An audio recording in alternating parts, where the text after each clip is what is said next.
Bonjour à tous, bienvenue dans cette nouvelle capsule pour le thème de la santé. Nous allons voir aujourd'hui tout ce qui concerne les concentrations massiques, mais également tout ce qui concerne les concentrations molaires. Alors avant de commencer, quelques consignes. Vous allez devoir réaliser un résumé de cette capsule et vous devez également poser une question, que ce soit sur la compréhension des différentes notions, sur les calculs, quelque chose que vous n'avez pas compris, en commentaire sur le Padlet. Allez, c'est parti. Première chose, donc avant de commencer le visionnage de la capsule sur les concentrations massiques et molaires, quand je dis expert, cela signifie que vous devez connaître vos formules en ce qui concerne la mole, soit petit n est égal à petit m sur grand M, ou également petit n est égal à grand N sur Na, la constante d'Avogadro. Et vous devez également comprendre ce qu'est une mole. Alors, première chose, la concentration molaire. Donc la concentration molaire d'une espèce chimique en solution est la quantité de matière de soluté présente dans 1 litre de solution. La quantité de matière, je vous rappelle qu'on la note petit n, donc c'est toutes les quantités qui sont ici à chaque fois en mol. Et comme nous parlons d'1 litre de solution, le volume, grand V, va apparaître dans la formule juste après. Donc la formule que vous allez devoir retenir, donc la concentration molaire, on la note grand C, c'est égal à petit n divisé par grand V. Donc la concentration molaire qui est notée grand C a pour unité mol par litre, la quantité de matière qui est notée petit n a pour unité la mole, que vous connaissez déjà, et grand V est le volume qui est exprimé en litres. Passons maintenant à un petit exemple.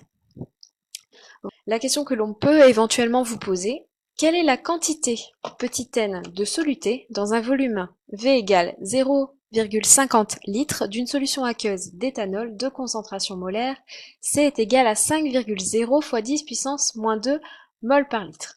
Alors j'ai surligné en orange toutes les informations qui vont nous être utiles pour pouvoir appliquer la formule que l'on a vue précédemment. Ici, on nous demande de calculer une quantité, petit n. Donc il s'agit de la quantité de matière qui sera à exprimer en mol. Dans les données, nous avons le volume, grand V, 0,50 litres, et la concentration, C, qui est égale à 5,0 fois 10 puissance moins 2 mol par litre. Avec la formule précédente, nous allons pouvoir appliquer cette formule. La formule de départ est C est égal à N divisé par V.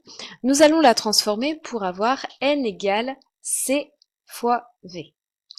La concentration, on la remplace, il s'agit de 5,0 fois 10 puissance moins 2 mol par litre, multiplié par le volume qui était égal à 0,50. Nous obtenons un résultat égal à 0,025 mol. Passons maintenant à la concentration massique. La concentration massique est une grandeur qui reflète la proportion de soluté dissous dans une solution aqueuse. Elle peut se calculer de la façon suivante, c'est-à-dire en divisant la masse de soluté par son volume grand V. Donc voici la formule. C petit m pour concentration massique est égal à la masse divisée par le volume. La concentration massique est exprimée en grammes par litre. La masse de soluté est exprimée en grammes et le volume de la solution est exprimé en litres. Alors, petite façon de retenir ces deux types de concentration. Quand on parle de concentration molaire, ici on aura donc un petit n, et quand l'on va parler de concentration massique, on aura un petit m. Passons maintenant à un petit exemple. Donc si l'on dissout 5 g de sulfate de cuivre dans 400 ml d'eau, calculez la concentration massique de cette solution. Donc ici, au niveau des informations présentes dans l'énoncé, nous avons la donnée 5 g, qui est une masse puisqu'elle est exprimée en grammes. Nous avons également ici un volume qui est exprimé en millilitres. Il faudra donc faire attention, avant cela, de la convertir en litres afin d'éviter toute erreur de calcul. Nous souhaitons calculer la concentration massique, nous allons donc appliquer la formule vue précédemment. Cm est égal à la masse divisée par le volume. La masse, elle était égale à 5 grammes et le volume, 400 millilitres en litres, on obtient 0,4 litres. Si l'on fait cette opération, nous obtenons une concentration massique égale à 12,5 grammes par litre.